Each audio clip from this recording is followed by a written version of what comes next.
everyone, thanks for tuning in. I know it's been a little while, but I'm very happy to be here with a brand new tutorial.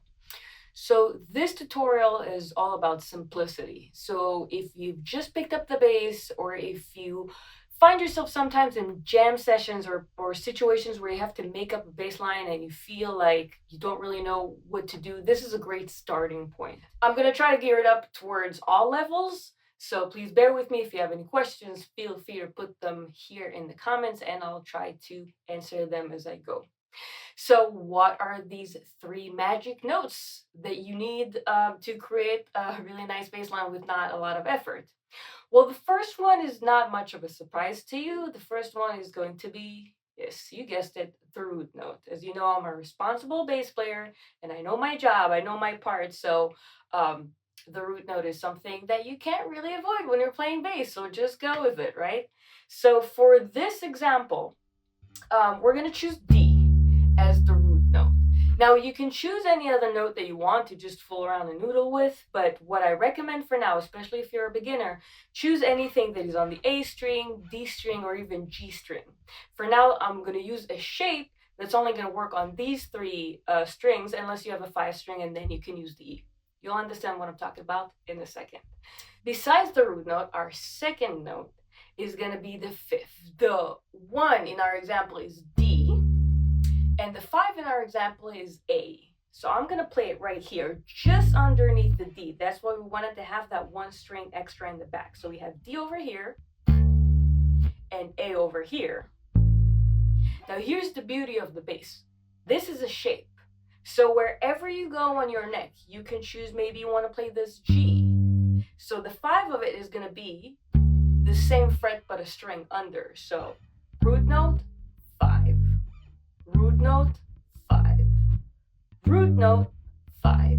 Now there's also a shape going up, but I don't want to confuse you too much, so let's stick with this one. Okay, so we have the root note, we have the 5, we have 2 notes. Those are absolutely the most important ones. Now here's the cheeky one. That's the one that really makes a groove to me. If I had to choose only 2 notes, it would be root note in this one. So what is that note? It's the flat 7. The flat 7, so in a scale we'll have 7 notes, so this would be the last one in a few specific scales that we can use for this. No worry, we don't need to use them right now. You would find it 2 frets underneath your root note. So if our root note is D over here, our flat 7 is going to be C, 2 frets underneath. Now this creates sort of a triangle when we're adding the 5, right? So we have the root note, D, the 5, A, and the flat 7, C. Okay? Using only these notes, I can already play so many great grooves. I can improvise using a lot of different rhythms and make it sound different. So for example, I could come up with something that goes like this.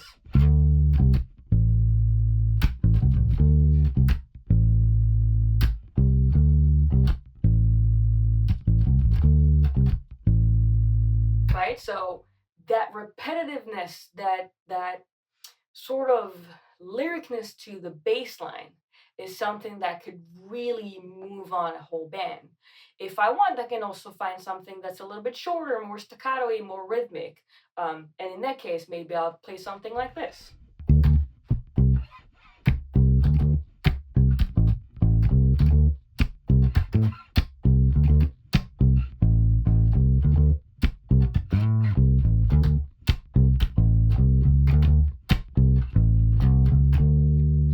Something like that. Okay, now you can take this, and let's say that you're improvising with a guitarist friend or keyboardist, or in a jam session. You can take this and put it everywhere on the neck. So again, you can do it here, you can do it in F, you can do it in C, you can even do it in A flat. And it doesn't really matter, you don't need to know the notes for it, because the bass is an instrument that allows us to have those very simple shapes that we can just copy paste wherever we go. Of course, it's recommended to know the notes, but it works out to our favor when we need to play scales like A flat or G flat. So these are the 3 notes that could make the big difference between a boring bass line or an overly complicated bass line. So now you have the secret for it. Now, what do we do with it? As promised, we have a play along, we have a little bitty of a bass line. And this one is actually a surprise. So the bass line that I'm about to teach you, or the little excerpt, is actually of my song "Be With You," which I've just released about a month ago. You can find it right here in the card.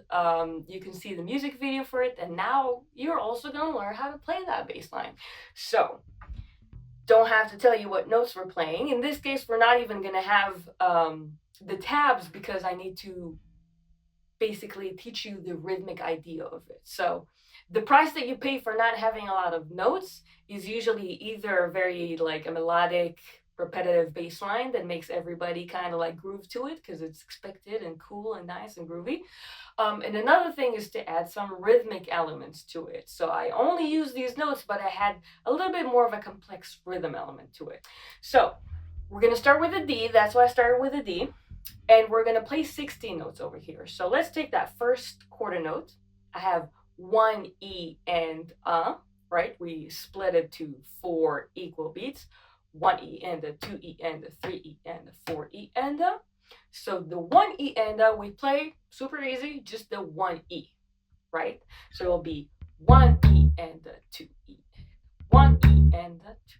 Of course, repeating it is not the full bar because we're just learning that little part. So again, 1 E and a 2 E and a 1 E and a 2 E and a. Okay? Easy.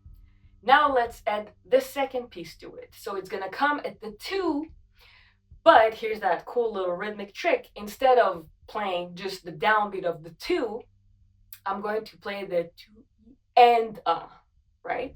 So we have 1 E and the 2 E and a. Again, 1 E and a 2 E and a 3 E and a 4 E and a 1 E and a 2 E and a 3 E and a 4 E and a. Let's do a little slower. 1 E and a 2 E and a 3 E and a 4 E and a 1 E, the 2 E and a 3 E and a 4 E and a. Now this may seem a little easy if you're playing it slow. When you start bringing up the speed, it gets a little trickier, right? So, continuing, we have 1 and 2 E and a 3 E and a 4 E and a. That's really just the last part of it. So what we do here is go between the A, between the 5, and the C, the flat 7, back to the A, right? 1 E and a 2 E and a 3 E and a 4 E and then going back to it. So the 3 we don't play, but it's very important that we say it within all of its 60 notes so that we can keep the groove very tight and not go too early or too late into that 4 part. But remember, we're not playing the downbeat of the 4. We're playing all the rest of the notes that are not downbeat. So we have 4 E and 4 E and 1 E. I know it's a little upside down because I'm trying to connect it to the next bar, but that's why it's important for that little thread. So again, we have 4 E and then we go back to the 1 E, right? So the whole thing together very slowly is going to be 1 E and 2 E and 3 E and 4 and 1 E and 2 E and 3 E and 4 E and 1 E and 2 E and 3 the 4 E and 1 E and 2 E and 3 E and 4 E and okay. Now I'm gonna play this one time, just the bass line, very precisely without noodling or anything else. But what I'm going to do after is show you how I can play this bass line and then play any other bass line I want with those same 3 notes but with different rhythms. Meaning, if you want to practice this specific bass line, go for it. If it's a little too fast, do it with a metronome and build it up. If that's something you're still not able to do technically, you can also just play this play along and improvise our own bass line using those 3 notes.